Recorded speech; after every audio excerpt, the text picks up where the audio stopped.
Okay, so I think it's good we start with Surah Al-Fatiha. Bismillah ar-Rahman ar-Rahim, alhamdulillah rabbil alameen, ar-Rahman ar-Rahim, maliki yawmiddin, iyaka na'budu wa iyaka nasta'een, ihdina as-sirata al-mustaqim, sirata alladhina an'amta alayhim, ghayri al-maghdubi alayhim, walad-dallin, sadaqallahu al-aliyyul azim.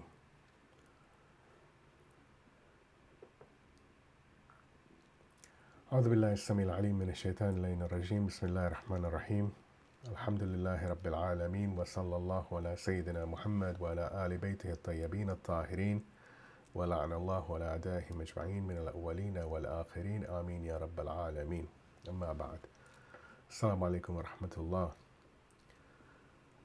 So the verse of Quran, continuing from last week, the verse of Quran that forms the heading of this session is from Quran, Surah As-Saf, the chapter of the ranks, 61st chapter of the Quran, verse number 8, where Allah subhanahu wa ta'ala says, "They desire to extinguish the light of God with their mouths, and God will perfect His light, however much the disbelievers hate it."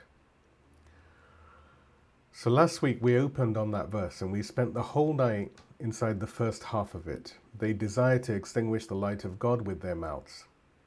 We watched them do it. We watched them do it well, with a list and a chisel and an order signed by the Caliph's own chief minister. And we left it there on purpose with the fire still warm. Tonight we read the rest of the verse, where Allah subhanahu wa ta'ala says, "And God is the completer of His light." He doesn't say that God's going to relight it. He doesn't say that God is going to protect it. He says, the one who brings it to completion, mutim, which is the active participle of the Arabic word itmam, the bringing of a thing to its full term. The way, for example, a debt is just discharged or a period of days is served out, which means the light was already on its way somewhere when they arrived with the fire. They walked in halfway through a sentence God was still finishing. And tonight I'm going to show you with dates, names and a signature on the flyleaf of a book exactly where it had already got to.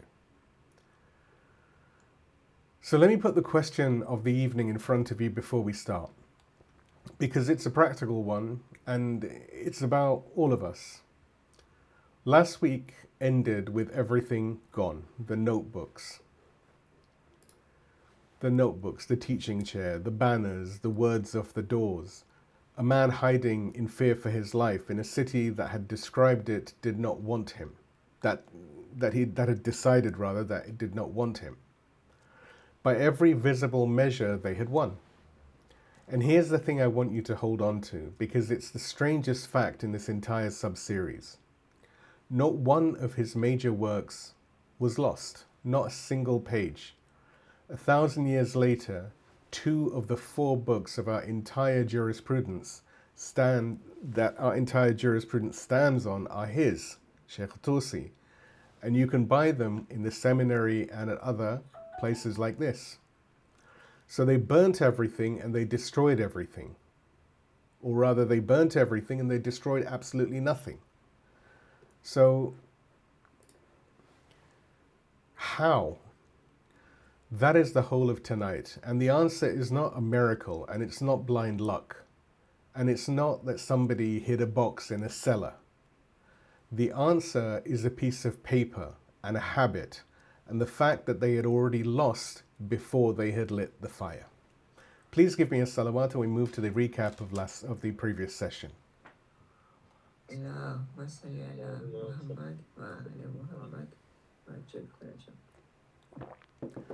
So let me set us down gently, because tonight is the second half of a night we started last week.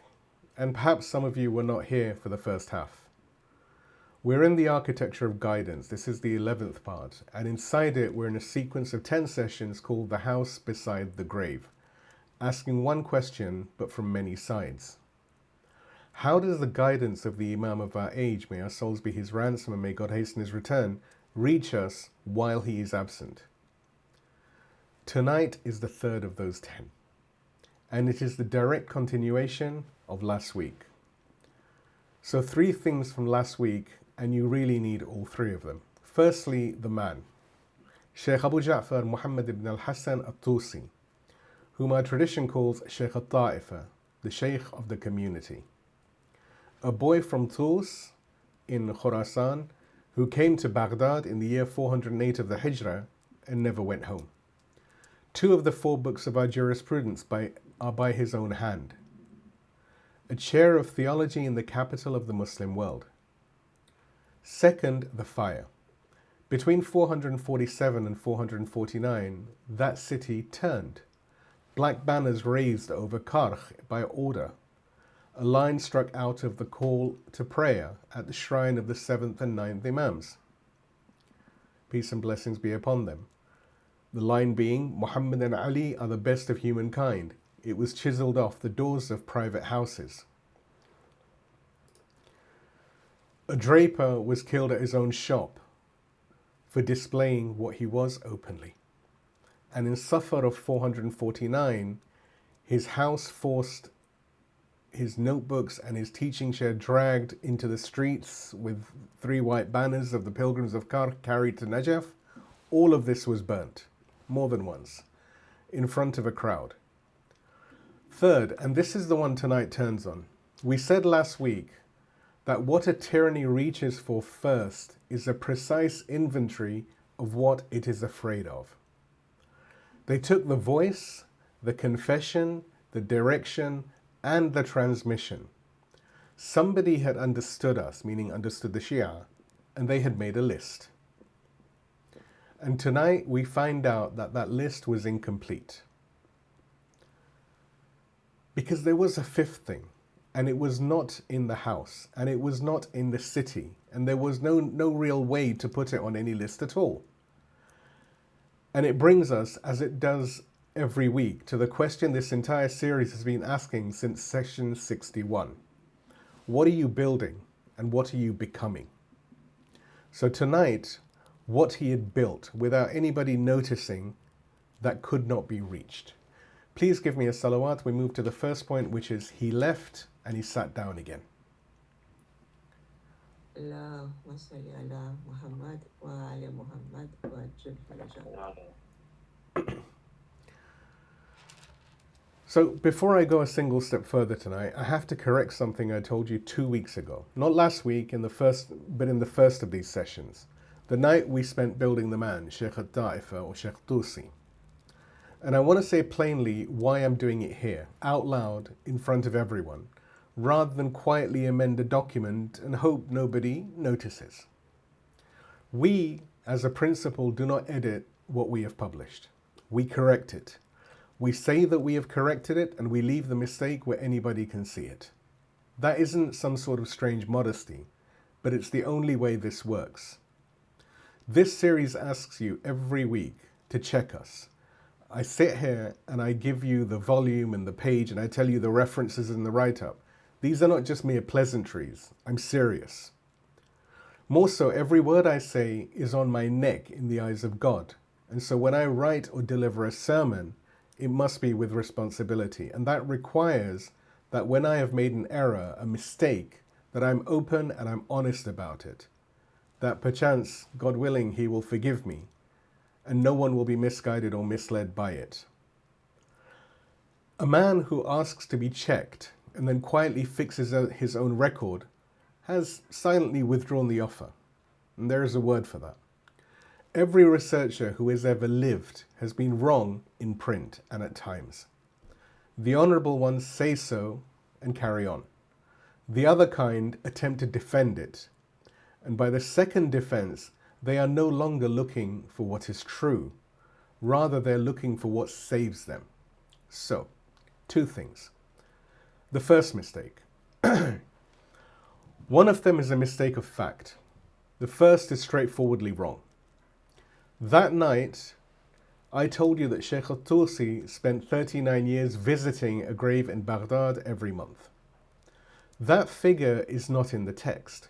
I made it by taking the first date in the sentence and the last date in the sentence and subtracting one from the other. They are not the 2 ends of a single span.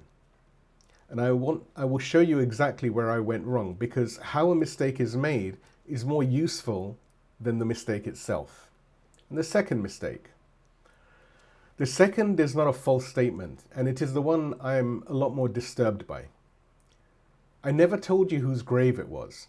Go back and check on session 69. I said walking across Baghdad to stand at a grave, and Baghdad is correct. And I had said 3 paragraphs earlier that I was going to explain Najaf that night, that I was not going to explain Najaf that night. Every individual sentence is entirely defensible. And people left that room thinking that he, Shaykh al-Tusi, walked to Najaf every month, which he did not. And the passage itself tells you in the sentence that I had abridged. He is describing a wall with the mosque's prayer niche built into it, a door at the side, a narrow dark room, and the neighbors of the quarter. That is a building on a named street in Baghdad, and he gives you the street. And while I'm correcting numbers, Najaf is about 150 kilometers south of Baghdad, around 90 or so miles, a journey of days in either direction. Had he, Shaykh al-Tusi, gone on foot, which was the most common mode of transport for such journeys at that time, it would have taken him anything from 6 to 8 days, traveling at around 20 to 25 kilometers a day. Even if he'd gone by horse, the fastest mode of transport available at the time, it would have taken him between 2 or 3 days.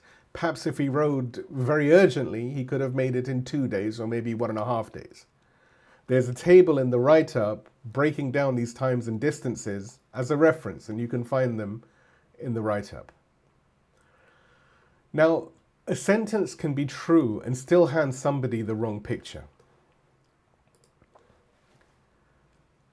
And when it does that, the fault belongs to the listener, to the speaker. Does not belong to the speaker. It belongs. When such a thing happens, the fault belongs to the speaker, not to the listener. I left a hole where a name should have been, 11 lines from the word Najaf, and the mind does with a hole what it always does. It fills it with whatever is nearest. And there is a reason the hole was there, and it is the same reason that the arithmetic earlier was wrong. I abridged a passage. I put an ellipsis into the middle of a transmitted text. The clause I cut is the clause that names where the visiting stops. The report I did not read out is the one that gives the man's name. And we have a rule in this series and across all of our sessions that transmitted text is never abridged. Unfortunately, I broke it, and the abridgment is precisely what hid the error from me. That is not a coincidence. That is what the rule is for. So here is the passage once more. This time it is complete, and this time with the name. The report immediately before it in the book, in the same book, gives the address. You can find the reference in the write-up. Shaykh al-Tusi writes, and this is of course from Kitab al-Ghaiba, but the references are all in the write-up. The grave of Uthman ibn Sa'id is on the western side of the city of peace, in the street of the Maidan, at the head of a place known as Darb Jubala, in the mosque of the Darb, on the right of the one entering, and the grave is the very Qibla of the mosque. Uthman ibn Sa'id al-Amri. Not a grave in Najaf, a grave in Baghdad, and it belongs to the first of the 4 deputies of the Imam of our age, may our souls be his ransom, and may God hasten his return. Uthman ibn Sa'id al-Amri, who we met and we discussed in session 49. And I'm not going to tell you what the 11th Imam said about him. I'm going to read it to you, because this series does not paraphrase an Imam's words. The setting is in Surra Marra'a or Samarra. A delegation has arrived from Yemen carrying some money, and you can find the references to all of this in the write-up. And the Imam has sent his servant to fetch Uthman ibn Sa'id and told him in front of the room, "Go, Uthman, for you are the agent and the trusted one entrusted with the wealth of God, and take from these Yemeni men what they have brought." And then the room speaks. And the reference again is in the write-up. Then he carried the report on until the 2 of them said, "Then we said, all of us together, Our master, by God, Uthman is indeed among the best of your Shia, and you have increased our knowledge of his standing in your service, and he is your agent.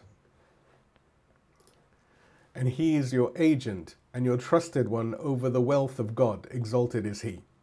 He said, yes, and bear witness that Uthman ibn Sa'id al-Amiri is my agent, and that his son Muhammad is the agent of my son, your Mahdi. Al-Wakil, an agent, the one who acts for you when you're not there to act for yourself. It is a legal word before it is a devotional one. You appoint a wakil, an agent, to sell your house, or God forbid to conclude your marriage. The word carries no mystery in it at all. It is the language of the power of attorney. And it is said twice in one breath, my agent and the agent of my son, your Mahdi. An office named while the office holder's principal is still alive, and the next holder named in the same sentence for a principal who has not yet needed one, this is whose door he was knocking on every month. And now the sentence that I misread. Here it is complete. You can find the reference in the write-up. It says, said Muhammad ibn al-Hassan, the author of this book, I saw his grave in the place which he mentioned. A wall had been built across the face of it, and the mihrab or prayer niche of the mosque was in that wall. And beside it a door through which one enters to the place of the grave, in a narrow dark room. And we used to go to him and visit him month by month. And so it was from the time of my entering Baghdad, which is the year 408, to the year 430 something, then the chief Abu Mansur Muhammad ibn al-Faraj pulled that wall down and brought the grave out into the open and made a casket over it, and it is under a roof. And whoever wishes to go into it and visit it, they can. And the neighbors of the quarter seek blessing by visiting it, and they say, he is a righteous man. And sometimes they say, he is the son of the wet nurse of Imam al-Hussein, peace and blessings be upon him. And they do not know the truth of his case, and it remains to this day of ours. And that is in the year 447, as it is. The reference you can find in the write-up. So look at where this sentence actually stops, to the year 430 odd. The word in Arabic is nayif. This is classical Arabic for and a bit. He will not give you the exact year because perhaps he does not remember the year. And the sentence then turns, then he pulled that wall down. The visiting has a terminus, and the terminus is a building works. The 447 at the end is not the end of his visiting. It is the date that he is writing, and it remains to this day of ours as it is. He is telling you the state of the grave, not the span of the devotion. I read the first date and the last date, subtracted, and got 39. The real figure is actually around 20 years, and he will not be more precise than that, so neither will I. Now, the corrected version is actually a better sermon than the one I preached, because look at what that wall means. For more than 20 years, he was not visiting a shrine. There was no shrine. There was a wall with a prayer niche built into it, and a door at the side, and a narrow dark room behind it, and you had to let yourself in. And the people living on that street took blessing from it without the first idea whose it was. That is not my inference. It is the clause that I just read you, and here it is on its own. Again, the reference is in the write-up. And the neighbors of the quarter seek blessing by visiting it, and they say, he is a righteous man.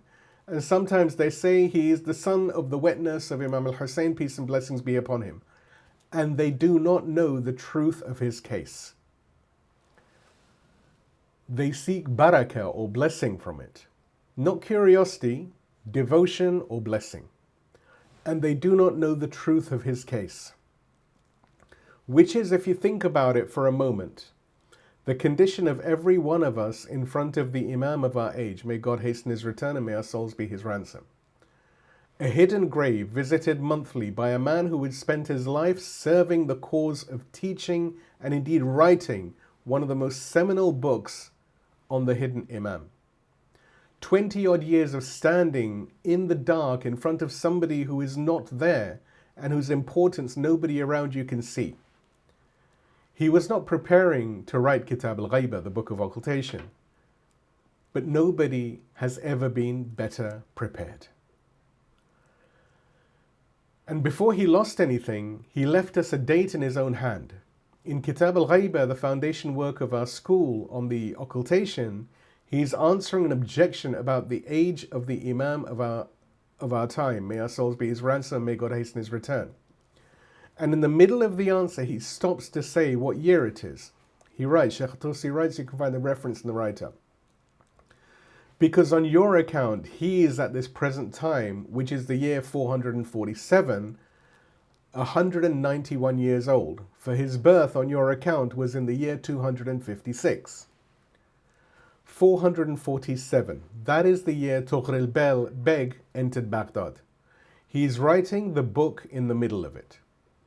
And there is a second passage later in the same work, and it is the one I really can't get out of my head. He's talking about a grave in Baghdad, the grave of one of the 4 deputies, and he says, again the reference is in the write-up, I saw his grave in the place he mentioned, and we used to go into him and visit him month by month. And so it was from the time of my entering Baghdad, which is the year 408 until the year 430 something. And it is to this day of ours, and that is the year 447 as it was. Month upon month.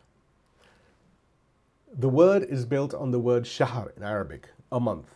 In the pattern Arabic keeps for things, done by arrangement between 2 parties. The way, for example, muqatala is fighting between 2 sides.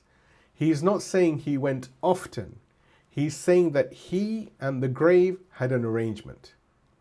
Came to Baghdad as a young man in 408, and he went to that grave every month. And within 2 years of writing that sentence, he will have to leave it. Now the Chronicles record the fire, and they record that he left.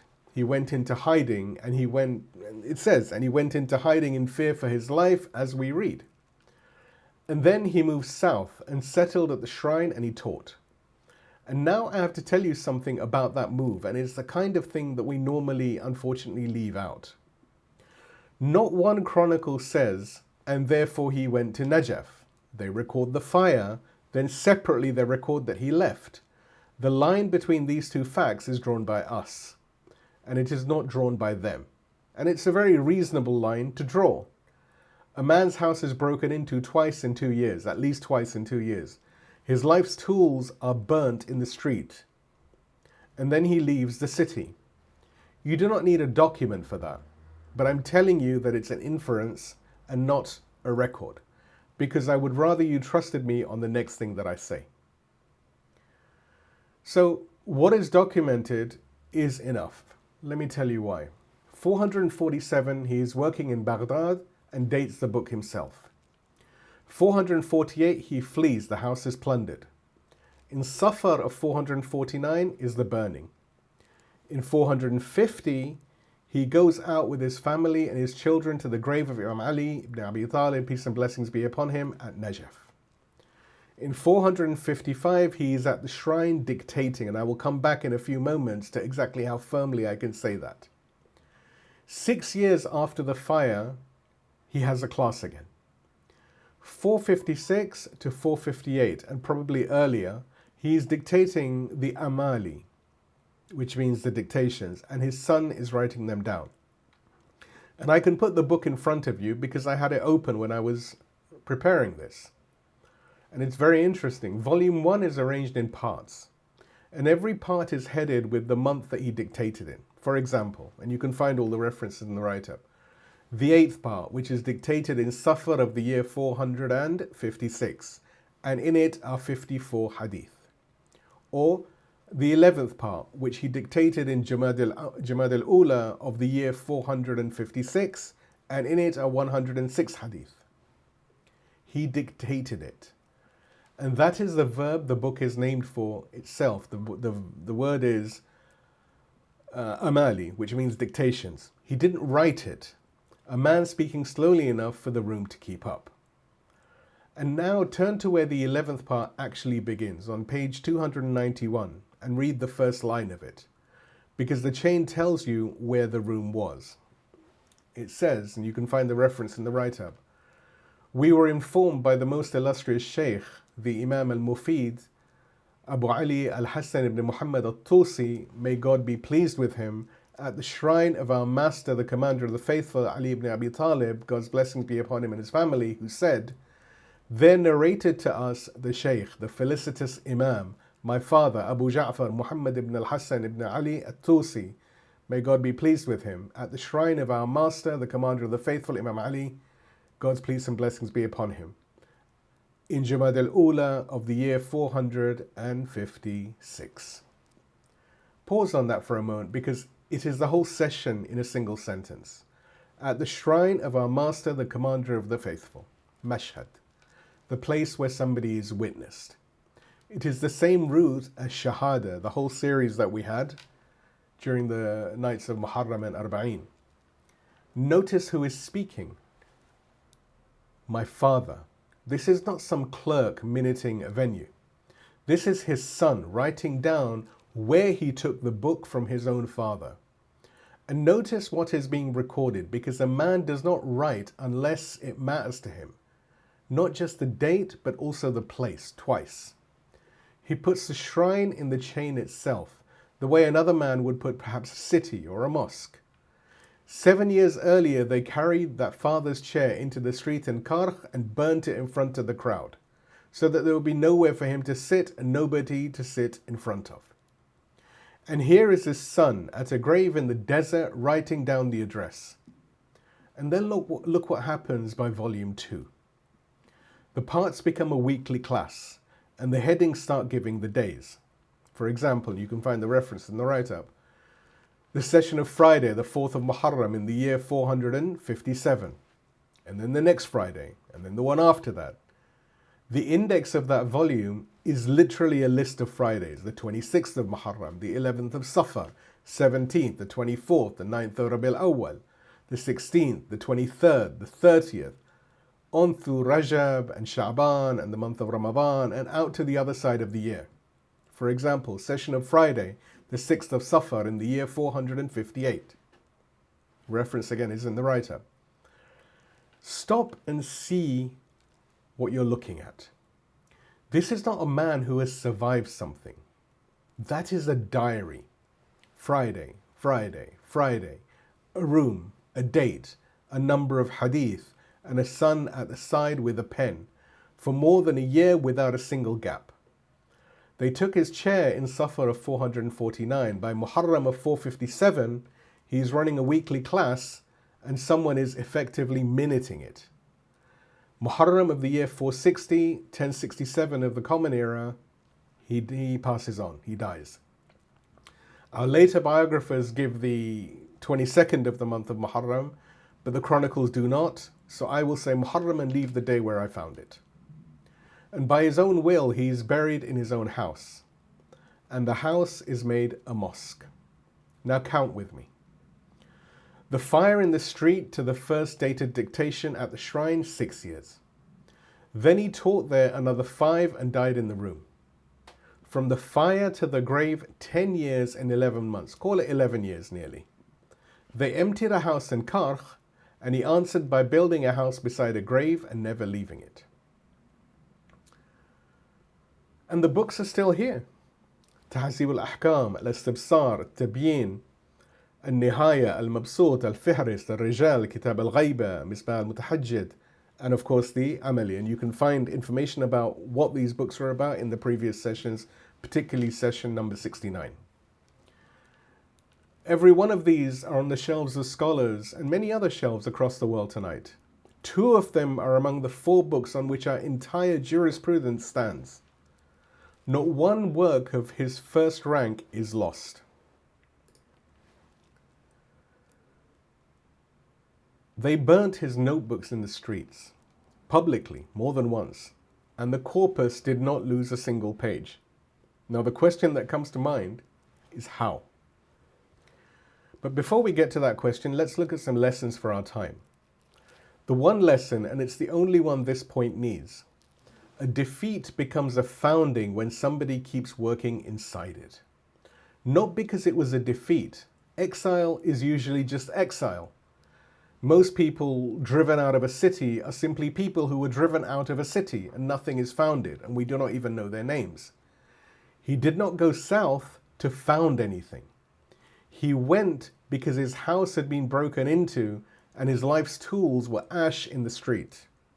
And 6 years later, he sat down on the floor beside a grave and began work again. And that is the whole point of it. He did not preserve. He did not wait for the conditions to improve. He did not write an account of what had been done to him, and God knows he had the material.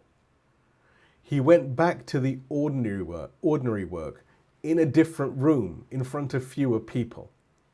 1,000 years later, that room is one of the 2 or 3 most consequential places in our history. He died with no way of knowing that. You do not get to know at the time which of your defeats is a founding.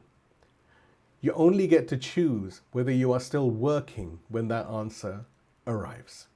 Please give me a loud salawat and we move to the next point, which is the answer is a piece of paper. اللهم صل على محمد وآل محمد وعجل فرجهم. So, because the books were never in the house, I don't mean he kept spare copies elsewhere, though maybe he did. I mean something much more fundamental about how this religion moves. And I'm not going to argue it from the modern history of manuscripts. I'm going to argue it from our own hadith, because it turns out the instruction was given to us 3 centuries before anybody set fire to anything.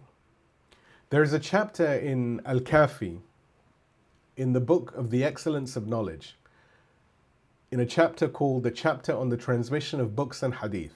Listen to what's in it. You can find the reference in the write-up. It says, from Ubayd ibn Zurara, who said, Abu Abdullah, peace and blessings be upon Abu Abdullah being Imam al-Sadiq, peace and blessings be upon him, said, guard your books carefully, for you will have need of them. Guard your books, you will need them. Imam al-Sadiq, peace and blessings be upon him, said that in the 2nd century. Somebody wrote it down, somebody copied it. And 300 years later, a man in Baghdad watched his own burn in the street, and the sentence survived because it had been copied out by people who were told to guard it. And it goes further still. There is an instruction in the same chapter about what to do with your books when you die. It's very interesting. You can find the reference in the write-up. From Mufaddal ibn Umar, who said, Abu Abdullah, again Imam al-Sadiq, peace and blessings be upon him, said to me, write and scatter your knowledge among your brethren, and if you die, then bequeath your books to your sons. For there will come upon people a time of turmoil in which they will find comfort in nothing but their books. Now, and you can find the reference in the write-up. Now, I've quoted that sentence to you before, and I quoted it short, and I was wrong to do so. So here is the end of it, which is the part that matters tonight. For there will come upon people a time of haraj. Haraj is not ordinary trouble. It is a word for the killing time. A tumult in which order goes and people cannot tell who is who. They will find no uns, meaning no companionship, no being at ease, except with their books. Again, references are all in the write-up. Sit with the shape of that sentence just for a little while. Write, scatter, bequeath. Because a time is coming when the only thing left in the room with you will be these pages. Said in the 2nd century in Medina. Read aloud in a house in Karkh 300 years later by a man who was about to watch his own go up in flames in the streets. And one more from the same chapter, and it's a short one. You can find the reference again in the write-up. From Abu Basir, who said, I heard Abu Abdullah, Imam al-Sadiq, peace and blessings be upon him, say, write, for you will not retain until you write. Now the word used over here is uktubu, which is write, but it's the plural form. It's the amr, it's the order, but it's plural. It's a plural, and now it's for everybody. Don't write only if you're scholarly. Don't write only if you've got a good hand. Write, because the head does not hold it until you write. Many times we get told that if I want to remember something, I must write it down. This is what Imam al-Sadiq is saying 1400 years ago. And there is one in that chapter that is almost unbearable in the light of what happened to Shaykh al-Tusi. It says, you can find the reference again in the write-up. I said to Abu Ja'far II, peace and blessings be upon him, may I be made your ransom. Our shaykhs narrated from Abu Ja'far and Abu Abdullah, peace and blessings be upon them. And prudence was severe, so they concealed their books and they were not narrated from them. And when they died, the books came down to us. He said, narrate from them, for they are true. They concealed their books. Men who could not teach in their own lifetimes were writing anyway. Books that sat in houses unread while their owners were alive because it was not safe. And then the owners died and the books walked. That is the mechanism stated by an Imam, peace and blessings be upon him, in the 3rd century. A book can outlive the silence of the man who wrote it and scatter. The word scatter used is wabath. Bath is not the word for handing something over. It is the word for strewing seed. For a thing let loose in every direction all at once. The same root the Quran uses for the creatures scattered across the earth. Not pass it on, which is one hand to one hand. Broadcast it. Do not keep it in one place. That is the whole of tonight. And it is an instruction from an Imam, peace and blessings be upon him. And it's 300 years early. And there is one more, and this is what we call the Ijaza, the permission itself, in the form of a question somebody actually asked. You can find the reference in the write-up. I said to Abu al-Hasan, that's Imam al-Rida, peace and blessings be upon him, a man from our companions gave me a book, but does not say narrate it from me. Is it permitted for me to narrate it from him? He, Imam al-Rida, said, if you know the book is his, then narrate it from him. Now, do you understand what that question is? That is a man asking about a license. That is somebody in the 3rd century worrying about whether he has permission to transmit a book, which is the exact machinery that saved this corpus 200 years later. The system was already running. Books written, books scattered, books inherited, permission asked for and granted, person to person. And a license lives in a person. You can't raid a license.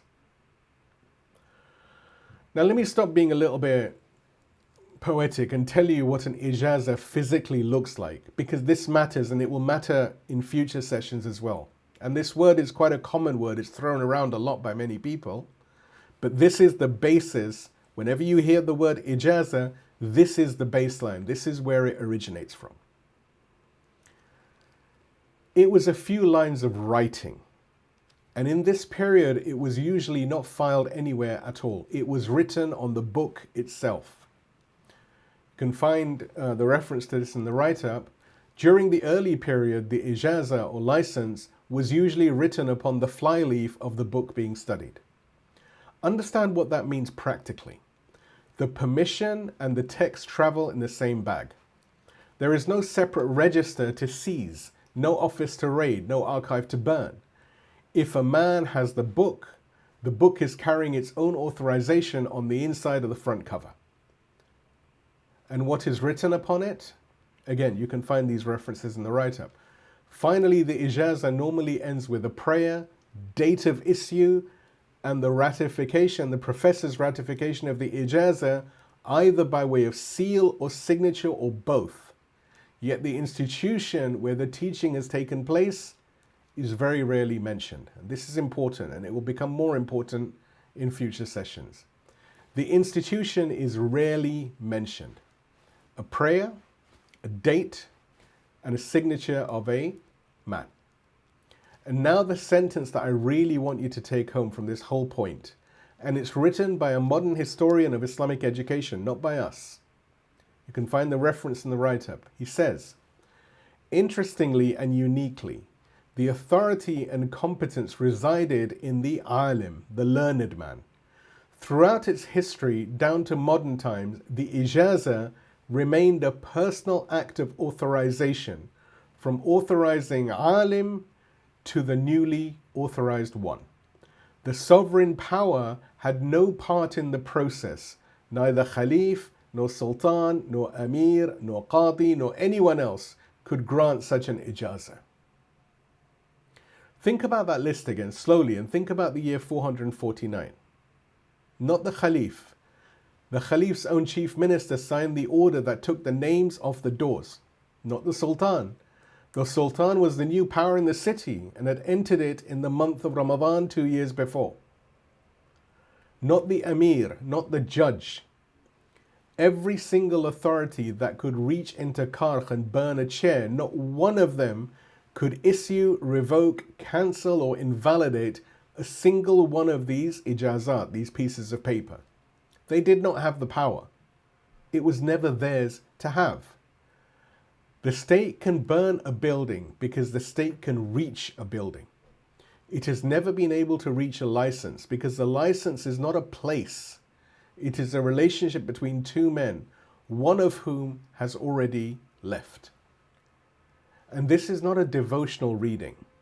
It is how modern historians decide, from a distance of 1,000 years, whether a scholarly community was alive at all. Again, you can find the references in the write-up. It says, a good indicator of which Hawza was the most prominent at a given time is the location in which influential scholars studied, lived, worked, and received and distributed teaching licenses, ijazat. The issuance of ijazas and scholarly output are both good indicators of how active a Hawza is. A scholar on his own, however, without students, is not a Hawza. The historians do not count buildings. They count licenses. Hold that last clause, because it's a discipline and it's not just a flourish. A scholar on his own without students is not a Hawza. One man with a book is not a tradition. The unit that survives is a man plus the people he is handed to, which is exactly why the next thing I show you is not a book, rather it's a handover. I said the license carries a date and a name. Let me prove that to you from the same book that we've been looking at, Kitab al-Ghayb, the book of the Occultation, the book that he, Shaykh al-Tusi, finished in 447 while the city was coming apart. Again, you can find the reference in the write-up. He says, and a group informed me of this account from Abu Ghalib Ahmed ibn Muhammad ibn Sulaiman al-Zurari, God have mercy upon him, by license. And Abu Faraj Muhammad ibn Muzaffar wrote it down from him in Baghdad in his house in Suwayqat Ghalib on Sunday, 5 nights gone of Dhul Qadr in the year 356. By license, ijazatan. There's the word. And look at what comes with it. A city, a street, a house on that street, a day of the week, a date, Sunday the 25th of Dhul Qadr, 356. Somebody sat in somebody's front room in Baghdad and wrote a thing down and named the room. That's a receipt. And Shaykh al-Tusi is copying it out 90 years later into a book about an absent Imam. Because for him, that is not a curiosity. That is how you show a thing is real. Now we look at two exhibits, and the second one is signed. Exhibit 1. The chair reappears in the desert twice. Follow the teaching, not the man. 455. Shaykh al-Tusi is at the shrine in Najaf, dictating the amali, or the dictations, and his son is writing them down. 6 years after the fire, the circle has reformed, 90 miles south of where it was broken up, at the grave in the desert in front of a new set of students. Now go forward 56 years, the month of Ramadan 511. In the same shrine, his son Abu Ali al-Tusi is teaching, and the man taking from him writes down how he took it. by my reading to him. You can find the reference again in the write-up. Not passively. He read the text aloud to the teacher, and the teacher confirmed it. And from whom does the son transmit? From his father, Abu Ja'far al-Tusi. The father teaching at the shrine in 455. The son teaching at the shrine in 511 from his father. They burnt the chair in Karkh in 449. 62 years later, the chair is in Najaf and the son is sitting on it. Now Exhibit 2, a certificate dated, placed and signed. Now follow one book. Follow, if you remember, one of Shaykh Tusi's books is called al-Mabsut. Follow this book. One of his students was a man called Hasaka of the family of Ibn Babawiyyah. His son, Ubaidullah, the father of the man who wrote the Fihrist, which is yet another book, carries it on. And he reaches a scholar from a village outside of Rayy, which if you remember is southern modern-day Tehran, who is settled far to the south at a place called Kashan, still a city in Iran today. And there, in the month of Shawwal, in the year 584, 135 years after they carried that chair into the street, an old man with shaky hands writes this on the flyleaf of the first volume. And I quote, and you can find the reference in the write-up. There read to me this entire volume, the most noble Shaykh, the learned, the singular, the accomplished, Murshid al-Din, Zayn al-Islam, Jamal al-Ubada, Ali ibn al-Hussein ibn Abi al-Hussein, known by the Kunniya Abu al-Hasan al-Warani. May God perpetuate his success. And I have narrated it to him from a Shaykh al-Ra'is, Ubaidullah ibn al-Hasan ibn al-Hussein ibn Babawiyyah. From his father, from its author, may God have mercy upon them both and upon us. Written by al-Hasan ibn al-Hussein ibn Ali al-Duraisti, a resident of Kashan, in his own hand, in Shawwal of the year 584, praising God Almighty and calling down blessings upon our Prophet Muhammad and his pure family. Now read what this document actually describes, because it's not paperwork. A man sat down and read the whole volume loud. Not consulted it as a reference, not borrowed it, not copied it, but read it, cover to cover. To a teacher who sat with his own copy and checked it as they went.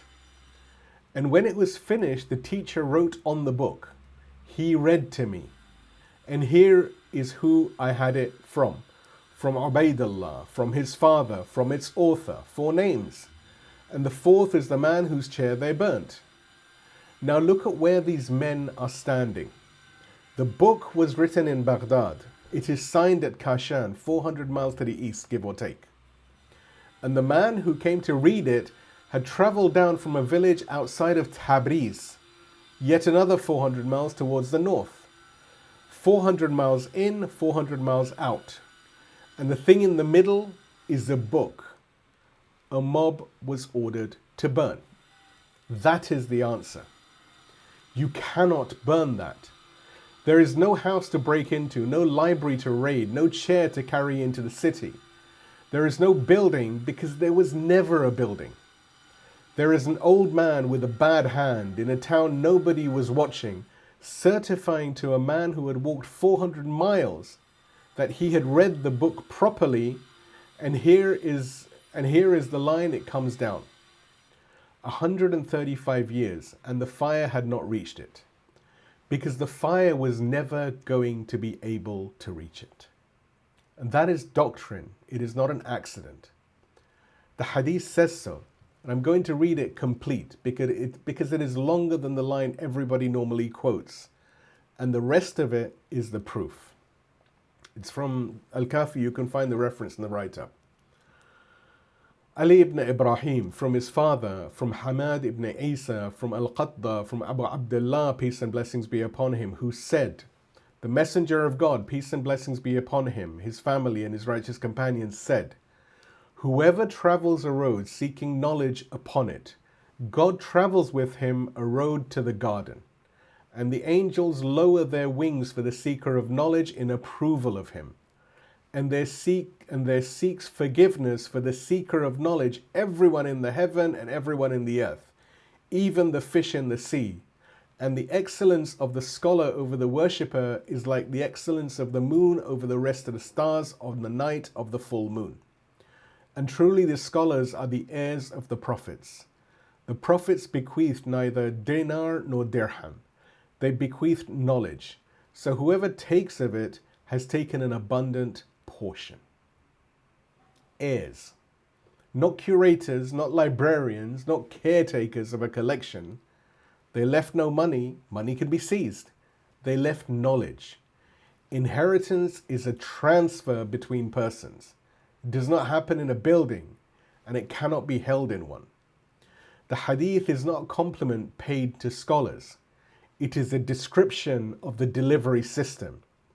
And karh is the field test. And now some lessons for our time. 3. And they get progressively more difficult. The first, and it is the answer to the question this whole session has asked. What protects a people when the state turns on them is not a building, not a license from the authorities, not a bank balance, not a good relationship with whoever happens to be in power, because every one of those is held at somebody else's pleasure and can be withdrawn in an afternoon. What protects them is how many people are carrying it and how far apart they are standing. That is the whole answer. It is not complicated, it is just slow. And it has to be done before you need it. The second, the Ijaza is a question addressed to you. Every one of us has received something. Somebody taught you to pray. Somebody taught you who Imam al-Hussein is, peace and blessings be upon him. Who have you handed it to? Not who have you told.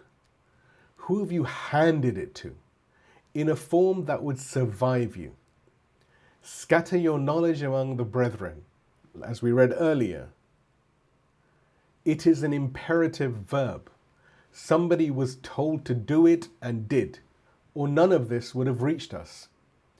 Because the honest position for a great many of us is that we are the last link in a chain that has run for 1400 odd years, and we are holding it very loosely.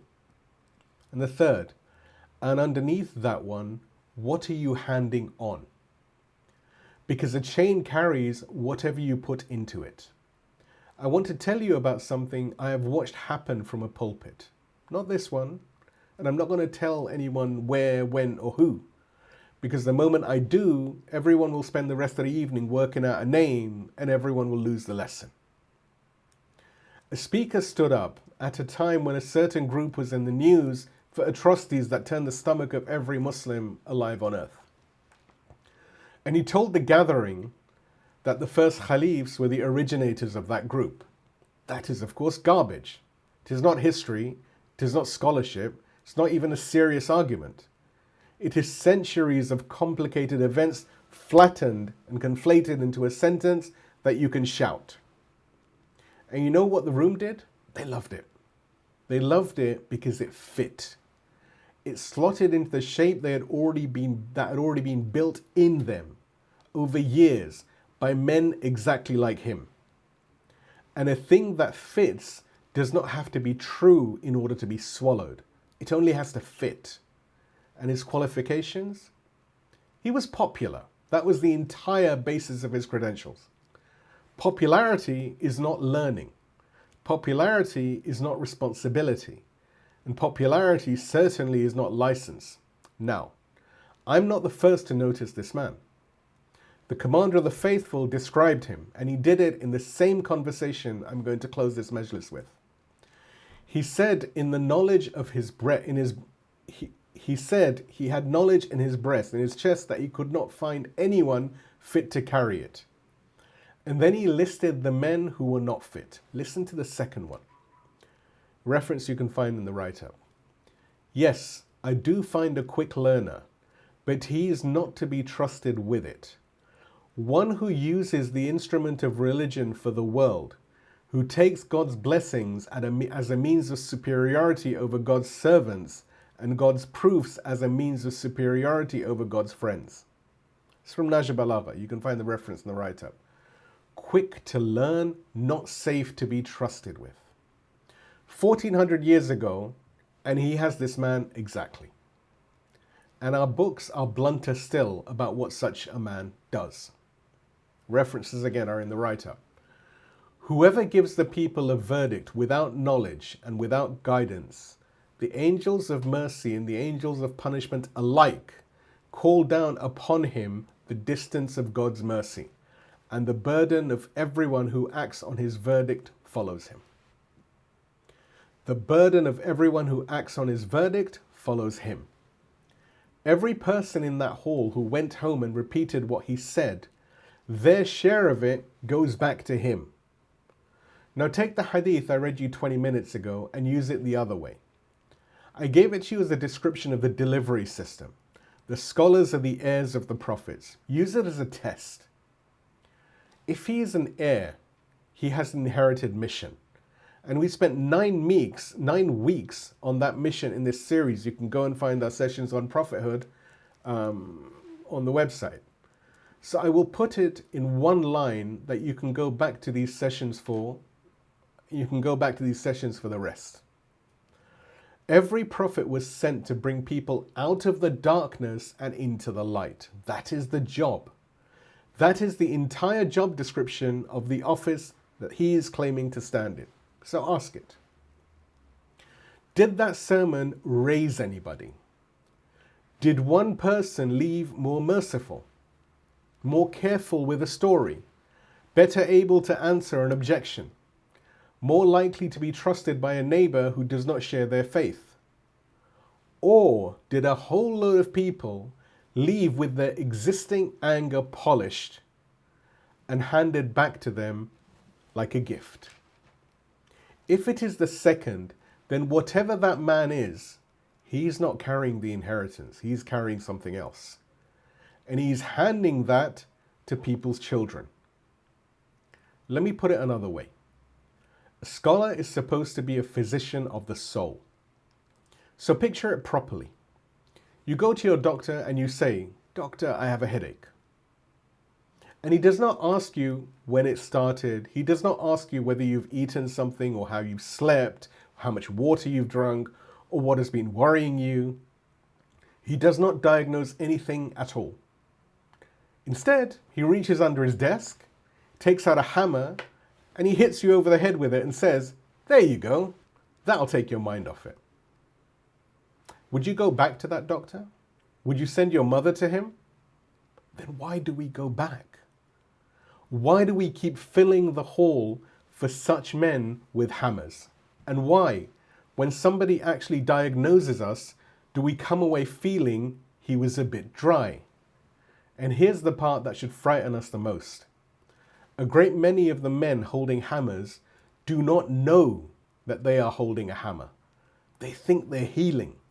They go home believing that they did a good day's work, and they did good work tonight. And the Quran has a sentence for that. Let me read the passage and then let me be careful with it in front of you. It's from Quran, Surah Al-Kahf, 18th chapter of the Quran, the chapter of the cave, verses 103 to 106, where God says, "Say, shall we inform you of the greatest losers in their deeds? Those whose striving goes astray in the life of this world while they reckon that they are doing good work. Those are the ones who rejected the signs of their Lord and their meeting with him, so their deeds came to nothing, and we shall assign them no weight on the day of rising. That is their recompense, hell, for what they rejected and for taking my signs and my messengers in mockery." Now, the Quran is not talking about a bad preacher here. And I'm not saying that just to be generous. I'm saying it because the commentary settles it. Allama Tabatabai is explicit that the third verse is not a new subject, but a definition of a second. Allama writes in Al-Mizan, you can find the reference in the write-up, a second definition and an interpretation upon an interpretation of the greatest losers in deeds. And he says who they are. Again, references are all in the write-up. So the definition of the greatest losers in deeds comes down to this. They are those who deny prophethood and the return. He even refuses the popular applications, the readings that make it about one sect or another, calling them application rather than referent. So I'm not putting a single living person inside that verse. I don't have that authority. Neither does anybody else. Neither does the man with the hammer. What I am pointing at is the sentence in the middle. And they reckon they are doing good works. Listen to what Allah says makes such a man the greatest loser rather than simply just a loser. It's not the error. It's a satisfaction. Allah writes, you can find the reference in the write-up. If he takes the wrong road and does not know his error, he is a loser in his striving. But his rescue is still hoped for. But if he takes the wrong road and settles into it, so that whenever something of the truth gleams before him, his soul draws out a veil of aversion over it, then he is the greatest loser indeed, and the most disappointing in striving, because it is a loss whose lifting is not hoped for. So you see the difference. Being wrong is survivable. Being wrong and comfortable is not. Because comfort closes that door that being wrong leaves open. That is the most frightening and truly terrifying thing that I know. It is possible to work hard, and I mean it, and be admired for it, and to be spending your life going backwards. The verse does not describe a man who knows he is a fraud. It describes a man who is certain that he is not. And that man is not only found upon pulpits. Take the clause home with you tonight. It was not written about the speaker. It was written about the reader. It was written about all of us. Please give me a loud salawat. We move to the next point, which is what he actually built and what he did not. اللهم صل على محمد وآل محمد. There's a story we tell about this man, and I want to give you the accurate version, which loses us nothing at all. There's a story that Shaykh al-Tusi went to Najaf and founded the Hawza. A serious historian went looking for the evidence. What he reports is this. He could find no primary source that showed that Shaykh al-Tusi put up a building for teaching. And whether he founded an educational institute at all is, in that historian's own words, unsettled. Another scholar calls the founding story the Genesis myth of the Hawza, a story told later to establish him as the father of the tradition. And they're right, and it costs us nothing. And here is the true version. He was the first great scholar to go and live there. Students came because he was there. Circles formed on the floor around him. And the seminary that grew in that place traces itself back to him correctly. Because he is the reason there was anything there to grow. He did not build the Hawza. He was the reason there was somewhere for it to be built. And you see that this is the same point as the Ijaza. He did not leave an institution because an institution can be burnt. He left himself in a place. The people came and they left again carrying licenses. The Hawza was not founded, it accumulated. And one more honest clause, because it makes something visible that we usually rush past. In that 5th century, there were perhaps 15, 16 Shia scholars in Najaf. 15.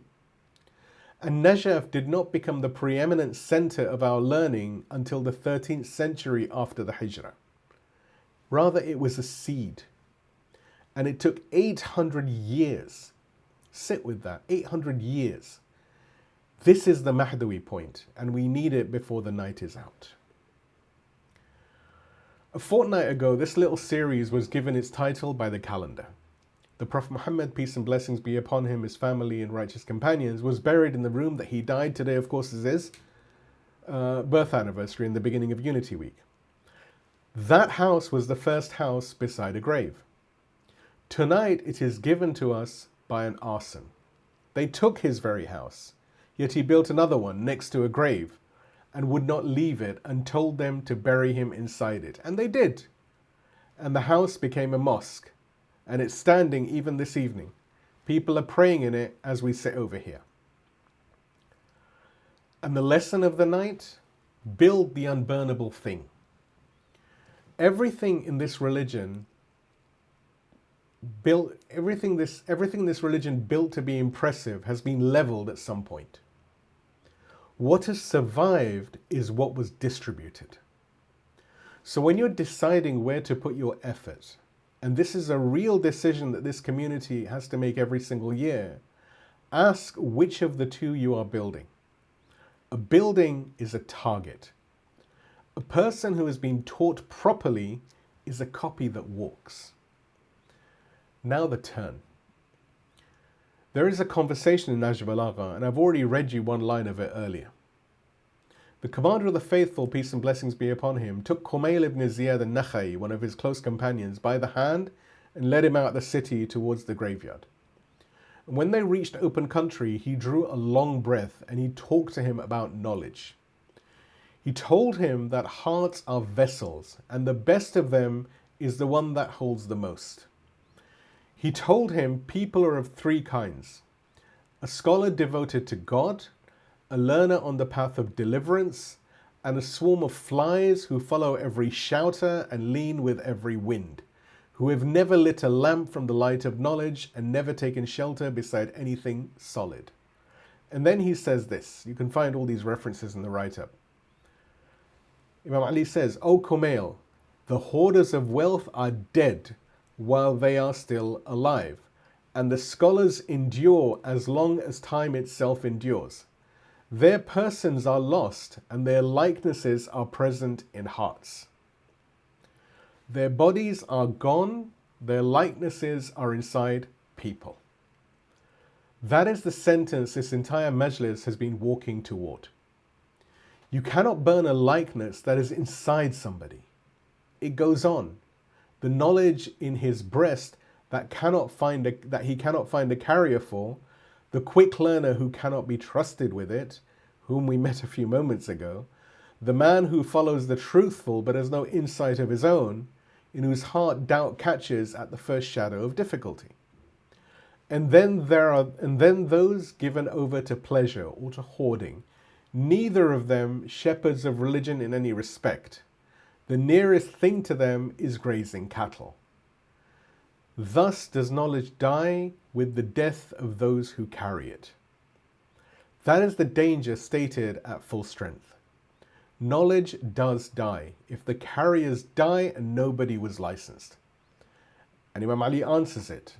He says, you can find the reference again in the write-up, O God, yes, the earth is never left empty of one who stands for God with a proof, either manifest and well known or fearful and hidden, so that God's proofs and clear signs shall not come to nothing.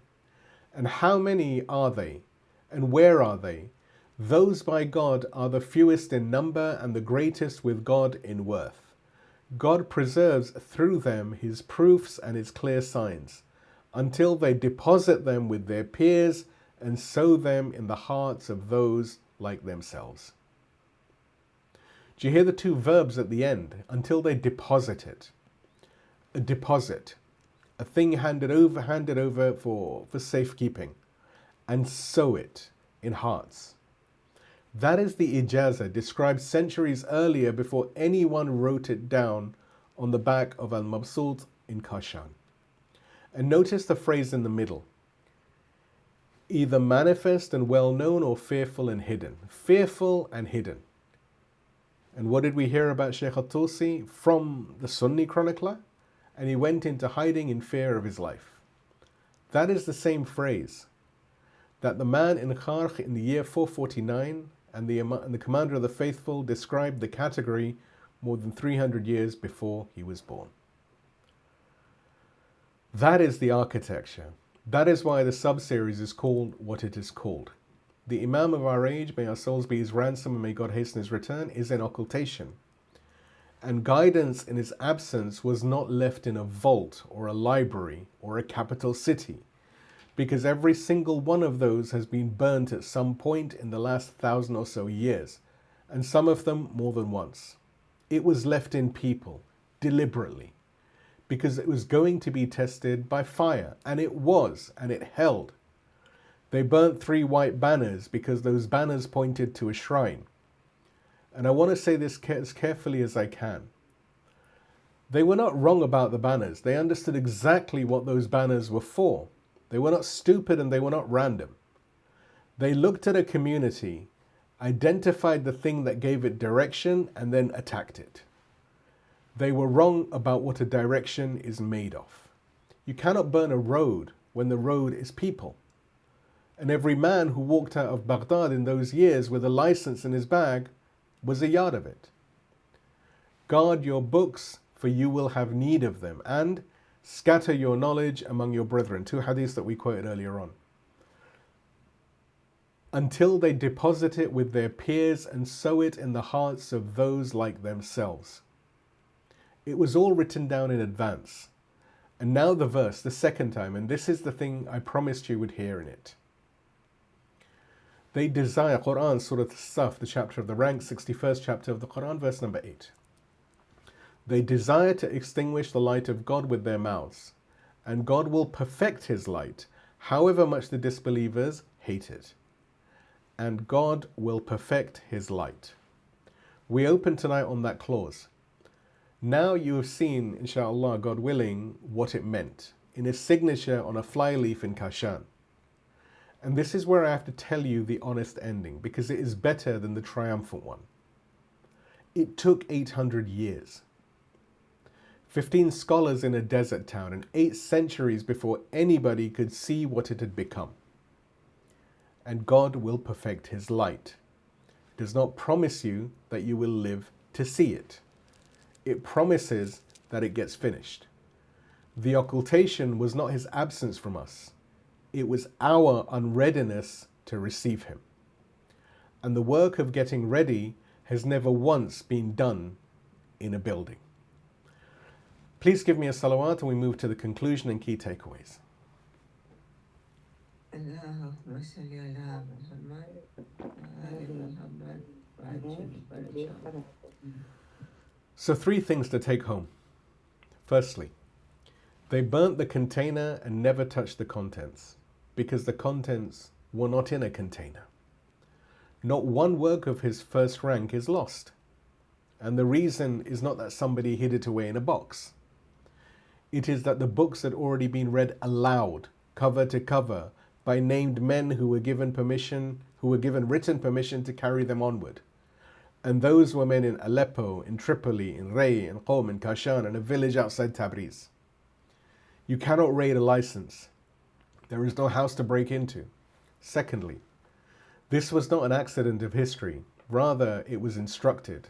Again, you can find the reference in the write-up from Ubayd ibn Zurara, who said, Abu Abdullah, peace and blessings be upon him, Imam Sadiq, guard your books carefully, for you will have need of them. And from Mufaddal ibn al-Umar, who said, Abu Abdullah, again Imam Sadiq, peace and blessings be upon him, said, write and scatter your knowledge amongst your brethren, and if you die, then bequeath your books to your sons, for there will come upon people a time of turmoil in which they will find comfort in nothing but their books. Again, references are all in the write-up.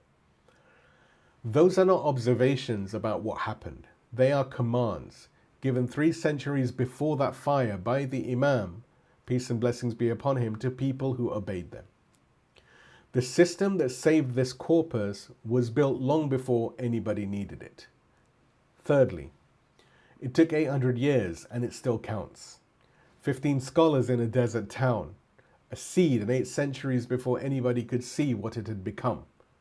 And God will perfect his light. This doesn't promise you that you will live to see it.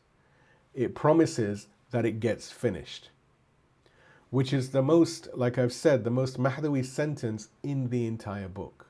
And it is the reason we are able to sit here at all.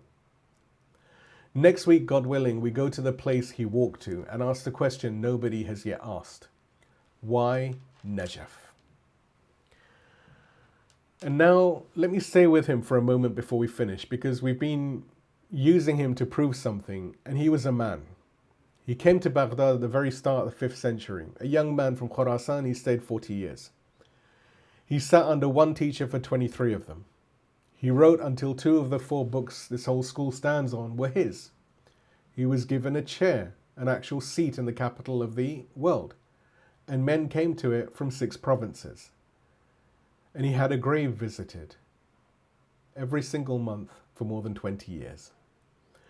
He wrote that down himself, month by month. He and that grave had an arrangement.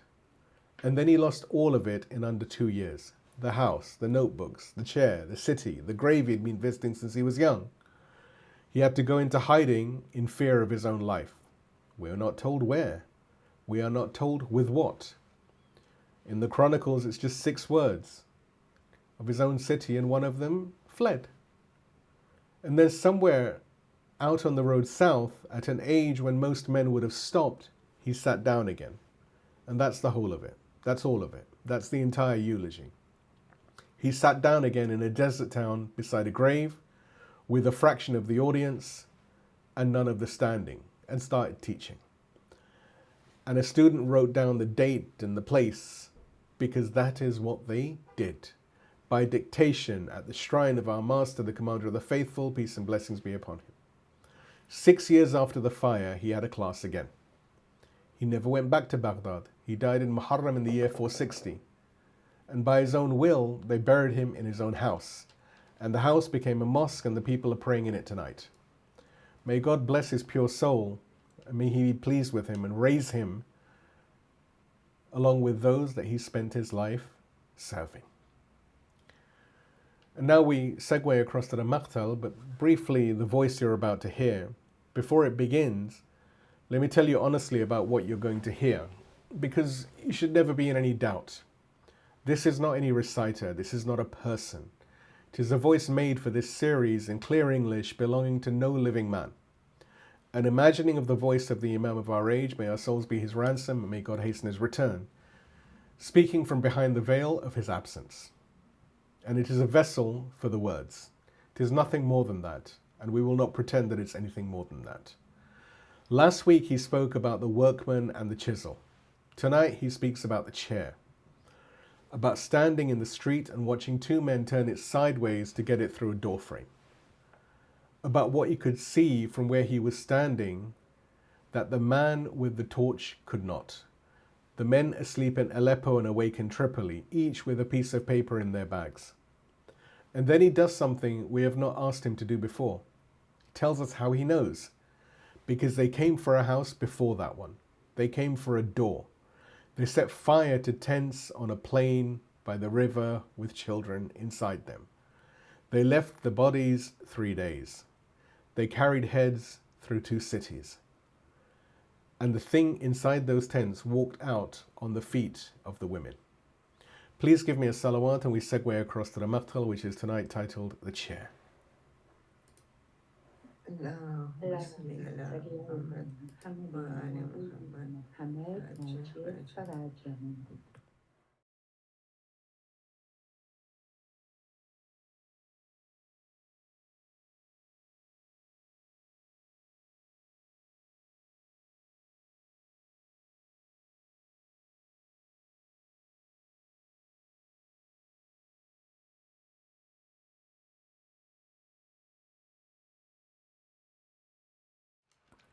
Now we have a brief supplication, and then we'll break just for Maghrib, and then we'll come back. We have a small nasheed and Ziyarat al-Yasin, and then the program will come to a conclusion. So the supplication is for the ones who carried it. A prayer for the people in tonight's account who have no monument, the ones who copied and carried and handed on. O God, we have nowhere to go but your door. O God, peace upon your prophets, upon Adam and Noah and Abraham and Ishmael and Isaac, and Moses and Aaron and David and Solomon, and Zechariah and John and Jesus, son of Mary, peace and blessings be upon them all. Every one of them was sent to bring people out of darkness and into the light, and every one of them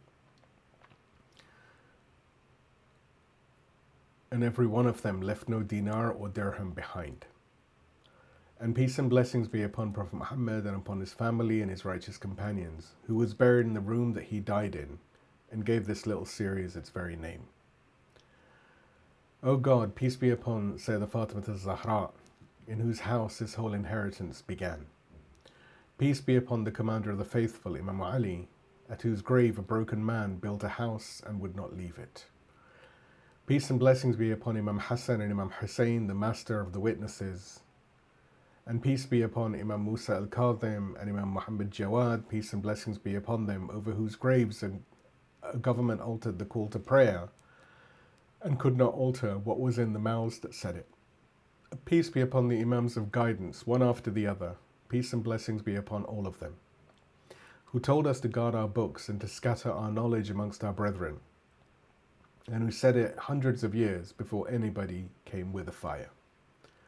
O God, tonight we ask you for the ones who carried it, for the draper at his shop door killed for what he was displaying openly, for the families who stood in their doorways and watched a workman take a sentence off the lintel and who said nothing because they were afraid of the government, and who put it back the moment they could. For the children of that quarter who learnt the call of prayer with a line missing from it, and for the ones who never learnt that line at all. For the copyists, for the men who gave their eyesight to a page so that somebody they would never meet could read it.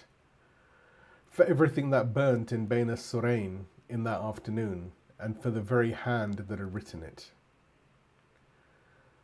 For the old man in Kashan with the shaky hand, certifying a book to a stranger who had walked 400 miles to read it aloud to him. For the ones on the roads with paper in their bags who did not know there had been a fire and who were the reason it did not matter. Accept it from them, O God. They did it for us, they did it for you, and they never met us. O God, a teacher of ours lost everything he owned in the space of 2 years, and he went into hiding for fear of his life. And he walked south and sat down again in the desert town, started teaching before the ash was even cold. Make us people who sit down again. O God, we pray to you for our Imam, Sayyid Mujtaba Khamenei. O God, we ask you to protect him, the Wali al-Faqih of our time. Preserve him for us, strengthen him, guide him. Make him the leader you have appointed him to be until the Imam of our age returns and the trust he carries is handed back to its rightful holder. O God, hasten the return of the Imam of our age. May our souls be his ransom. They thought your light was a candle, and they brought a fire to it. And they were still standing in the street when it had already gone past them in 40 different directions. They desired to extinguish the light of God with their mouths, and God will perfect his light, however much the disbelievers hate it. O God, complete it. And whether or not we live to see it completed, let us be found carrying it. Make us of his helpers, make us of his soldiers, make us of those who, when he calls, are already standing. Amen, O Lord, sustainer of the universes. Amen, O most merciful of the merciful. Wa akhiru da'wani alhamdulillahi rabbil alameen. Wassalamu alaikum wa rahmatullahi wa barakatuh.